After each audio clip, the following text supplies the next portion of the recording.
All right, buckle up because today's deep dive, well, it's a journey to Yemen. One of those places you always hear about, right? Exactly.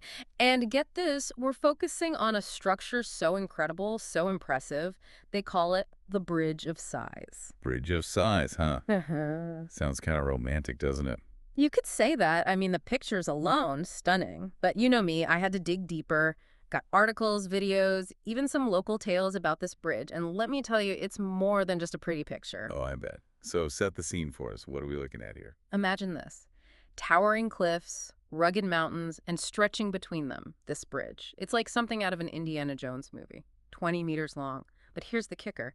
It's spanning a valley 200 meters deep. Whoa, okay, now that's what I call a view. And you said 200 meters deep. You got it. So that nickname, Bridge of Sighs, yeah, it might not be just about the scenery. You're kidding? What else could it be? One theory. They built this bridge, get this, to be destroyed. Destroy.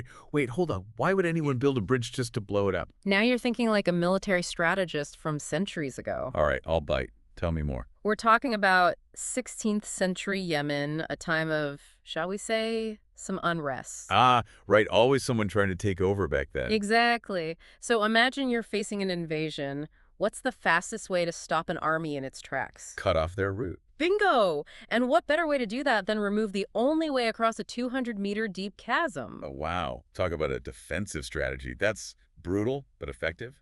Exactly. So this bridge, it wasn't just a connection, it was a potential last stand. And talk about old, this thing's been around for centuries. Centuries. Okay, put a number on it for me. Just how old are we talking? Try about 400 years old. Older than the United States itself. You're kidding. 400 years. All right, now that's impressive. But you're also talking about a time before, well, everything we rely on today for building. No power tools, no cranes, no problem. Right. Seriously, though, building a bridge, even a small one, is a feat.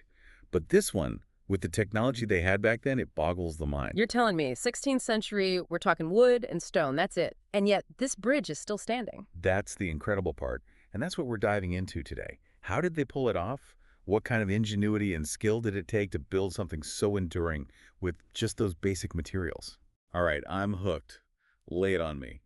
What secrets did you uncover? It really makes you think about all the things the bridge has seen over the centuries, doesn't it? Oh, absolutely. Imagine you've got this bridge, basically a lifeline for these communities, connecting them to the outside world. Right, because it's not like there's a highway up the mountain. People still rely on this bridge today. Exactly. I mean, can you imagine? Walking across that bridge, probably the closest we can get to experiencing what it was like back then. Talk about a blast from the past. In your research, you mentioned the bridge leads to this place, the fortress town of Shaharah. Ah, Shaharah, yeah. Talk about a sight to behold. This ancient fortress, perched right there on the clifftop. Imagine you're a trader hundreds of years ago, and this bridge, that's the only way into the town. No pressure. Don't want to trip and fall now with your cart full of whatever you're selling. Right, and the view from up there, looking out over those terrace fields, it's like something out of a history book. Centuries of agricultural tradition, all in one place. It really paints a picture of what life was like back then. You know, we talk about this bridge connecting communities, but it's also been through some turbulent times. The 16th century in Yemen wasn't exactly a walk in the park, right? You got it. The Ottoman Empire was a constant threat, remember? Oh, right, and this bridge wasn't just a passage, it was a strategic defense point. Exactly.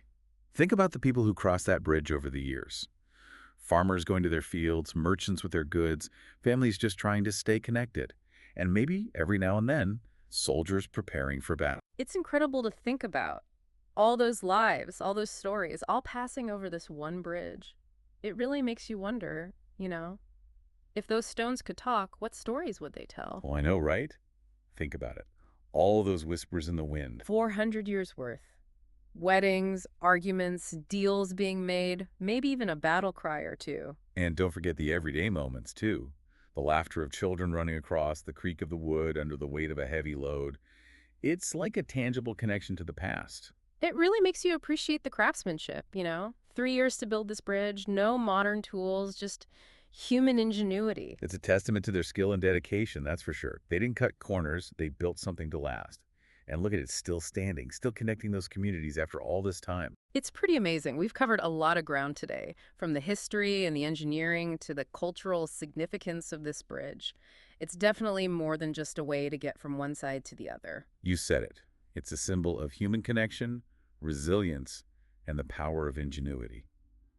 It's a reminder that even centuries ago, people were capable of incredible things. And for our listeners out there, maybe this deep dive will inspire you to look at bridges a little differently from now on.